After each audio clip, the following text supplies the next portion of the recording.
ओम नमो नमः सनातन धर्माय। सनातन प्रवाह के आज के विशेष अंक में आप सभी सनातनी भाई बंधुओं और बहनों का सादर अभिनंदन। साथियों, आज अभिनंदन का एक और भी महत्वपूर्ण क्षण हमारे सामने उपस्थित होने वाला है। हिंदू नववर्ष। साथियों, इस परिप्रेक्ष्य में आज के सनातन प्रवाह के नए अंक का विषय है, क्या हिंदू समाज अपने ही वैज्ञानिक समय चक्र को भूल चुका है? विक्रम संवत 2083। क्या आप जानते हैं, आज पूरी दुनिया जिस न्यू ईयर को मानती है वह कभी मार्च से शुरू होता था।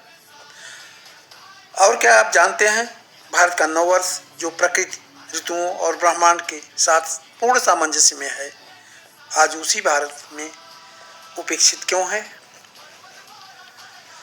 क्या यह समय का परिवर्तन है या फिर सभ्यता के साथ हुआ एक सूक्ष्म आक्रमण या षड्यंत्र? 19 मार्च 2026 चैत्र शुक्ल प्रतिपदा विक्रम संवत 2083 का प्रारंभ आपके सामने जल्द ही होने वाला है। लेकिन क्या हमें इसे केवल एक तारीख मान करके छोड़ देना चाहिए या इसके पीछे छिपे विज्ञान और सत्य को भी समझना चाहिए? आइए हिंदू कैलेंडर के बीच में छिपे हुए रहस्यों को जानने की कोशिश करते हैं। क्या आप जानते हैं, शिष्ट और नववर्ष का शास्त्रीय रहस्य क्या है? हमारे शास्त्र केवल आस्था नहीं, विज्ञान के प्रमाण है। ब्रह्म पुराण में स्पष्ट कहा गया है, चैत्रे मास जगत ब्रह्मा ससर्ज प्रथमम जगत। सृष्टि की रचना चैत्र मास में हुई है। यही कारण है कि चैत्र शुक्ल प्रतिपदा सनातन नववर्ष का प्रारंभ है। श्रीमद् भगवद गीता में भगवान कहते हैं, ऋतूनाम कुसुमाकर, मैं ऋतुओं में बसंत हूँ। और बसंत क्या है? नवजीवन, नवप्राण, नवसृजन। आइए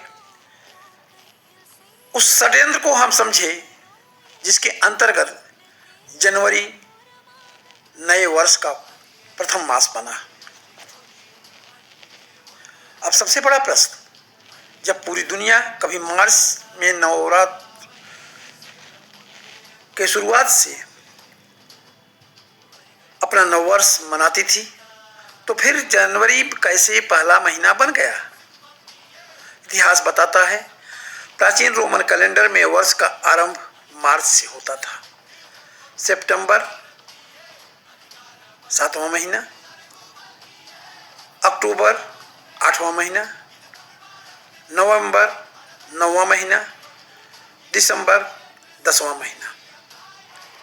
अंबर का सांस्कृतिक अर्थ मास या माह होता है। तो फिर जनवरी और फरवरी कहाँ से आए?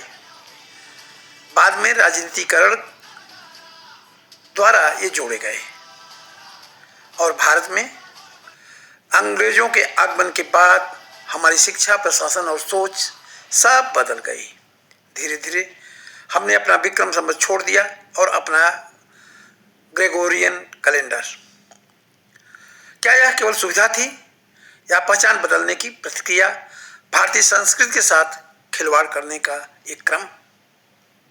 आइए, अब भी समय है, हम जाने विक्रम संवत का गहन विज्ञान क्या है। आइए उस विज्ञान को समझते हैं जो हजारों वर्ष पहले हमारे ऋषियों ने खोजा था, जिसमें क्रमवार ढंग से पहला है सौर वर्ष। सूर्य 12 राशियों का भ्रमण करता है, प्रत्येक राशि 30 अंश पर।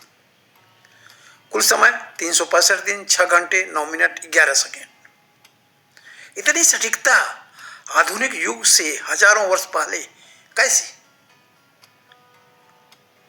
बिंदु 2 चंद्रवर्ष, 355 दिनों का चंद्रवर्ष। हर साल 10-11 दिन का अंतर होता है। लेकिन उसका भी समाधान हमारे ऋषियों मनीषियों ने ढूंढा, अधिमास या मलमास बनाकर। यह एस्ट्रोनॉमिकल करेक्शन सिस्टम था और है। तीसरा बिंदु, नक्षत्र वर्ष, 27 नक्षत्र, चंद्रमा का पूरा चक्र, ब्रह्मांड में सटीक स्थिति का ज्ञान। चौथा बिंदु, सावन वर्ष, ऋतु आधारित, 360 दिन, पूर्णतः प्राकृतिक प्रणाली, 6 ऋतुएं, बसंत, ग्रीष्म, वर्षा, शरद, हेमंत और शिशिर। और ध्यान दें, नववर्ष शुरू होता है वसंत से। 12 वर्ष, 5वां बिंदु, बृहस्पति की गति पर आधारित 60 वर्षों का चक्र।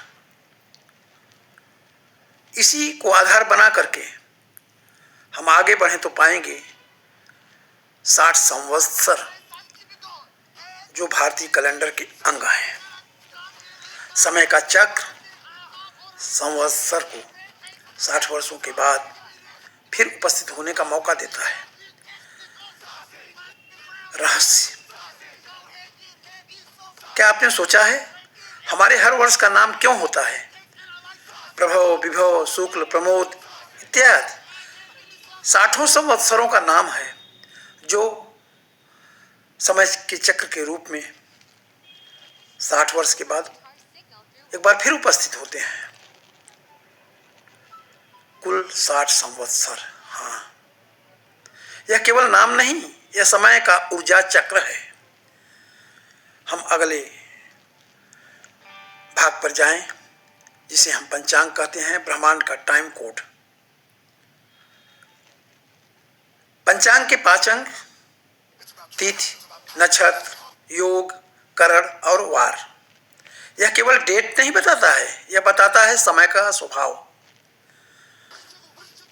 क्या हमने अपना समय खो दिया है? गंभीर विषय है, चिंतन मंथन की बात है।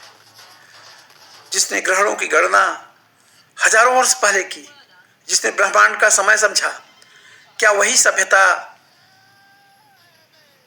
आज भी देखने को मिलती है? आज हम अपना नववर्ष भूल चुके हैं। क्या यह सही है, या फिर हमने अपनी जड़ों से दूरी बना ली है? आइए, एक बार जागरण का आह्वान है। अब समय आ गया है जागने का, पहचानने का, अपनाने का, अपने को समझने का। उत्तिष्ठत जागृत प्राप्य वरान निबोधत। उठो, जागो, आगे बढ़ो और प्राप्त के लिए प्रयास करो। 19 मार्च 2026 केवल नववर्ष नहीं, संस्कृत का पुनर्जागरण है। इस बार हैप्पी न्यू ईयर नहीं, बोलिए नव संवत्सराभिनंदन 2083। सर्वे भवन्तु सुखिनः, सर्वे सन्तु निरामयाः।